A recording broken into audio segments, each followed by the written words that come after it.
안녕하세요. 그린빌 가족 여러분. 오늘 화요일 아침. 오늘도 이렇게 매일 한 말씀으로 또 오늘 하루를 시작하는 모든 분들에게 내 생각과 판단보다 더 크고 신비롭게 일하시고 또 함께 하시는 우리 하나님의 은혜가 언제나 함께 하시기를 간절히 기원합니다. 자, 오늘 저희는 누가복음 20장 우리 27절에서 33절의 말씀으로 함께 오늘 이 아침 시작하도록 하겠습니다. 누가복음 20장 27절에서 33절의 말씀. 부활이 없다고 주장하는 사두개인 중 어떤 이들이 와서 물어 이르되, 선생님이여, 모세가 우리에게 써 주기를 만일 어떤 사람의 형이 아내를 두고 자식이 없이 죽으면 그 동생이 그 아내를 취하여 형을 위하여 상속자를 세울지니라 하였나이다. 그런데 칠형제가 있었는데 마지가 아내를 취하였다가 자식이 없이 죽고 그 둘째와 셋째가 그를 취하고 일곱이 다 그와 같이 자식이 없이 죽고 그 후에 여자도 죽었나이다. 일곱이 다 그를 아내로 취하였으니 부활 때에 그 중에 누구의 아내가 되리이까. 아멘. 네, 오늘도 예수님은 지금 예루살렘 안에 계십니다. 성전 안, 그 팽팽한 긴장의 공기가 오늘 말씀 속에 등장합니다. 그동안 예수님을 향한 공격은 주로 바리새파 사람들이 했습니다. 오늘은 사두개파 사람들이 등장을 합니다. 당시에 이 바리새파와 더불어서 양대 산맥을 이룰 수 있는 사두개파. 그들은 부활이나 천사와 같은 영적인 존재를 믿지 않는 매우 현실적이고 또 합리적인 입장을 가진 이들이었습니다.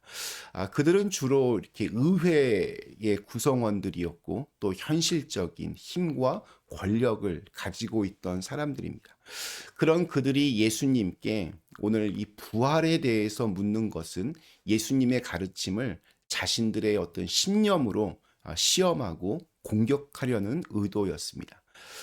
이는 예수님께서 당시 그 유대교 안에 이렇게 주류를 이루고 있던 바리새파뿐만이 아니라 또 한쪽 축이었던 사두개파에게도 동시에 견제받고 또 공격받고 계셨음을 보여줍니다. 그들이 교묘한 질문을 던집니다. 바로 계대 결혼법이라고 우리가 말하는 그런 율법에 있는 조항을 들어서 이야기합니다. 우리 신명기 25장에 보면 이 계대 결혼법이라는 게 나옵니다. 형이 아들 없이 죽으면 동생이 그 형수와 결혼하여서 아이를 낳고 그 아이를 형의 이름으로 세우도록 한 그러한 제도입니다. 오늘날의 눈으로 보면 이건 굉장히 낯설고 또 불편하게 느껴집니다. 그러나 이 율법이 만들어진 본래의 의도는 매우 따뜻한 것이었습니다. 당시 이스라엘 사회에서 남편을 잃은 여성은 정말 극도로 취약한 처지에 놓이게 됩니다. 아이도 없이 홀로 남겨진 과부는 생계를 이어갈 방법이 없었고 사회적인 보호망도 거의 없었습니다. 옛날 우리나라에서도 남편을 일찍 여인에게 뭐 위로와 공감하기보다는 남편 잡아먹는 여자 이런 오명을 씌웠던 것과 굉장히 비슷합니다. 계대 결혼법은 바로 그러한 여성을 보호하기 위한 장치였습니다. 오늘날의 눈으로 아주 이상한 율법이지만 당시 시대에서는 정말 파격적이리만큼 여성의 인권을 보호하는 법이었습니다. 죽은 형의 아내가 거리로 내쫓기지 않도록 동생이 그 형수를 아내로 맞아들이는 것이 남동생들의 의무였습니다. 그러니까 이 형수를 보호하기 위한 장치였습니다. 형의 가문이 그 여성의 삶을 책임지고 형의 이름과 또 유산이 끊어지지 않도록 공동체가 함께 짊어지는 것이었습니다. 그러니까 한 사람도 공동체 안에서 내버려지지 않도록 하려는 하나님의 돌봄의 마음이 담긴 그러한 율법이었습니다.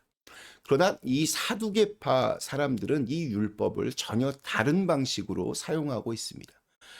취약한 이들을 보호하기 위해 주어진 법을 예수님을 공격하는 논쟁의 도구로 그렇게 끌어다 쓴 것입니다. 따뜻한 의도로 만들어진 율법이 차가운 논쟁의 무기로 변질된 것입니다. 이것이 바로 성경의 말씀을 자신의 목적에 따라서 왜곡하는 모습의 전형입니다. 말씀의 글자는 알지만 그 안에 담긴 하나님의 마음은 읽지 않고 관심도 두지 않는 겁니다. 그들의 질문 속에는 또 하나의 문제가 숨어 있습니다. 7형제와 차례로 결혼한 여인, 부활하면 그 여인은 누구의 아내가 되어야 하느냐는 이 질문은 겉으로만 보면 뭐 그럴듯해 보입니다. 하지만 실은 이 부활의 세계를 이 땅의 방식으로만 이해하려는 좁은 생각이 그대로 드러난 질문입니다. 그들은 부활 이후에도 지금의 결혼제도, 지금의 사회관계, 지금의 삶의 방식이 그대로 이어진다라고 전제하고 있습니다. 그 전제 위에 질문을 얹었으니 그들이 예수님께 한 질문은 처음부터 이 하나님의 세계를 이해하기 위한 것이 아니라 말싸움으로 예수님을 공격하기 위한 덫이었습니다. 우리 어렸을 때, 아주 어렸을 때 수영장에 처음 가보면 와 합니다. 그렇게 물이 이렇게 많은 곳을 본 적이 없기 때문입니다. 집에 있는 이렇게 욕조만 알았다가 수영장은 뭐 수십, 수백 명의 사람들이 한 번에 들어갈 수 있으니 그 규모와 크기에 놀랄 수밖에 없습니다. 그러나 그 어린아이가 바다에 가보면 또 한 번 놀랍니다. 수영장과는 비교도 할 수 없을 만큼의 광대함이 바로 바다에 있기 때문입니다. 욕조의 크기가 조금 더 커서 수영장의 크기가 아이에게 어떤 물을 담아낼 수 있는 것의 전부였던 것처럼 사두개파 사람들에게는 이 땅에서의 경험이 그 세계의 전부였습니다. 그 너머에 있는 바다, 곧 하나님의 세계를 상상할 수 있는 의지도 받아들일 마음도 없었던 것입니다. 솔직히 저는 부활 이후의 세계가 정확히 어떠할지 알지 못합니다.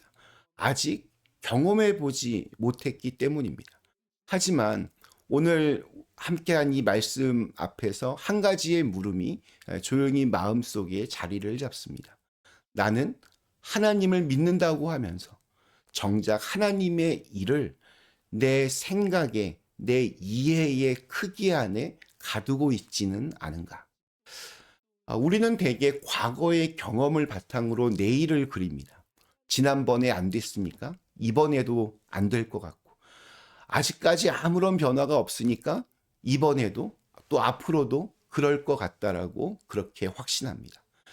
경험에서 지혜를 얻는 것 자체는 뭐 굉장히 자연스러운 일입니다. 그런데 문제는 우리가 하나님의 일하심마저, 하나님의 역사마저 그러한 경험의 잣대로 재단하려 할 때 생깁니다. 성경은 하나님을 이렇게 소개합니다. 보라, 내가 새 일을 행하리니 이제 나타낼 것이라. 너희가 그것을 알지 못하겠느냐. 이사야서의 말씀입니다.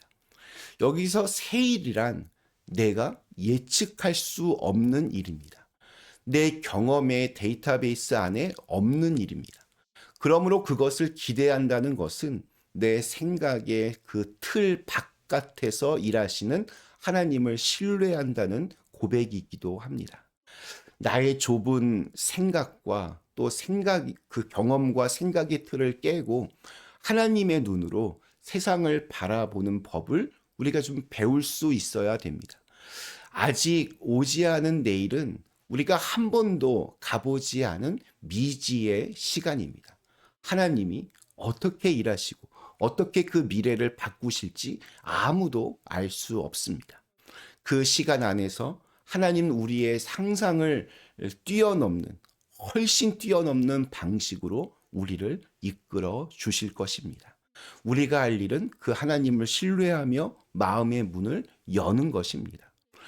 오늘 우리에게 주신 하루, 나의 좁은 머리로 쉽게 판단하지 말고 하나님의 무한하신 계획을 신뢰하며 또 기대하는 마음으로, 그래서 우리의 생각과 경험을 뛰어넘어 일하시는 하나님의 놀라운 역사가 오늘 우리 안에 선명하게 펼쳐질 수 있기를 간절히 기원합니다.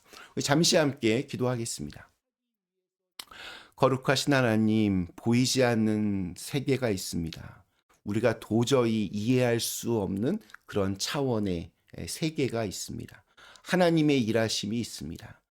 하나님께서 일하시는데 우리의 이 작은 경험으로 이러쿵저러쿵 말하지 않게 하시고 하나님의 일하심을 기대하며 또 그 무한하신 하나님께서 이끌어 가시는 그 섭리를 신뢰하며 오늘 하루를 신실하게 소망하며 또 기다리며 기대하며 살아갈 수 있도록 인도하여 주시옵소서. 예수님의 이름으로 간절히 기도드리옵나이다. 아멘.